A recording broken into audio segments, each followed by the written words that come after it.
You have one question for everyone that's involved here. Did we think that the 76ers would be at this point when we got to the end of the season this year, that we'd be talking about them not even in contention really for the East? Well, they were underwhelming all year, and I know Jay Will got enthusiastic and picked them to make it to the finals. He did get a little hype. And promised us that Ben Simmons was going to be shooting threes this year because he saw him in the summer in the gym. Got me. There are two teams that have 4 players making $100 million. The Philadelphia 76ers and the Golden State Warriors. One has won 3 championships. Therefore, you're not going to change the players the next couple of years. I don't think they're going to change the coach because that means you got to give him a big check as well.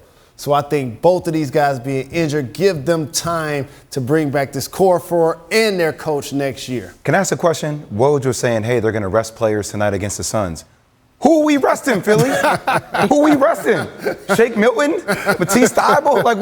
I know everybody need to play. We need to get on a grind. And look, I was on the Ben Simmons bandwagon. I still like Ben. I'm still going to hold to this because I heard you earlier today about if you had to break them up. I would still say I would take Ben Simmons. But every time I watch Philly or when I hear about Philly, and I'm going to say this with the most due respect, which you know I'm about to be disrespectful. I feel like they remind me of my homie on my block back in Plainfield, New Jersey. We used to call him CGR. And sometimes people just can't get right. They just can't get right. And it's like Joel Embiid with his injury, then Ben Simmons, Josh Richardson was injured, Tobias Harris, making more money than anybody else on the squad. It makes you wonder, what we doing, Philly?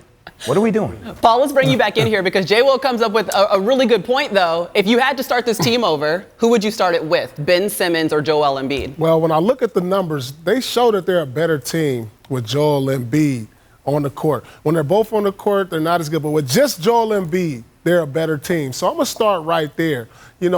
Moving forward, I need my perimeter guys to be able to knock down shots.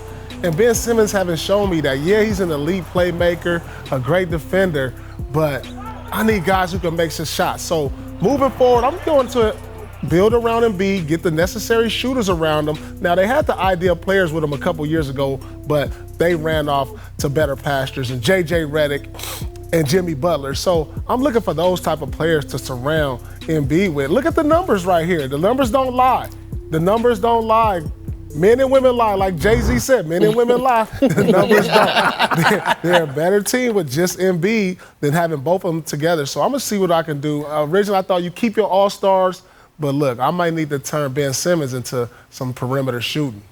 Paul, the numbers are a little bit skewed, though, because in 4 years, he's missed 100 games. 100 games in 4 years. So I hear you, but that's sustainability. Does that worry you, P? If you are going to pick Joel Embiid to be the cornerstone of your franchise, how much will he be available? That's the one thing that you always worry about with Joel. Well, absolutely, but you just don't get generational talent like this. And when you get these type of players, you just got to hope and pray that they maintain some type of you praying every day. Some type of health. But when you get these type of players, you don't let them go. Okay, well, the good news is the Suns play the 76ers next, and they looking to stay undefeated in the bubble, so they might be the ones that are able to make a victory out of everything that the 76ers are going through. We'll continue to keep a close eye on them. Thanks for watching ESPN on YouTube. For live streaming sports and premium content, subscribe to ESPN+.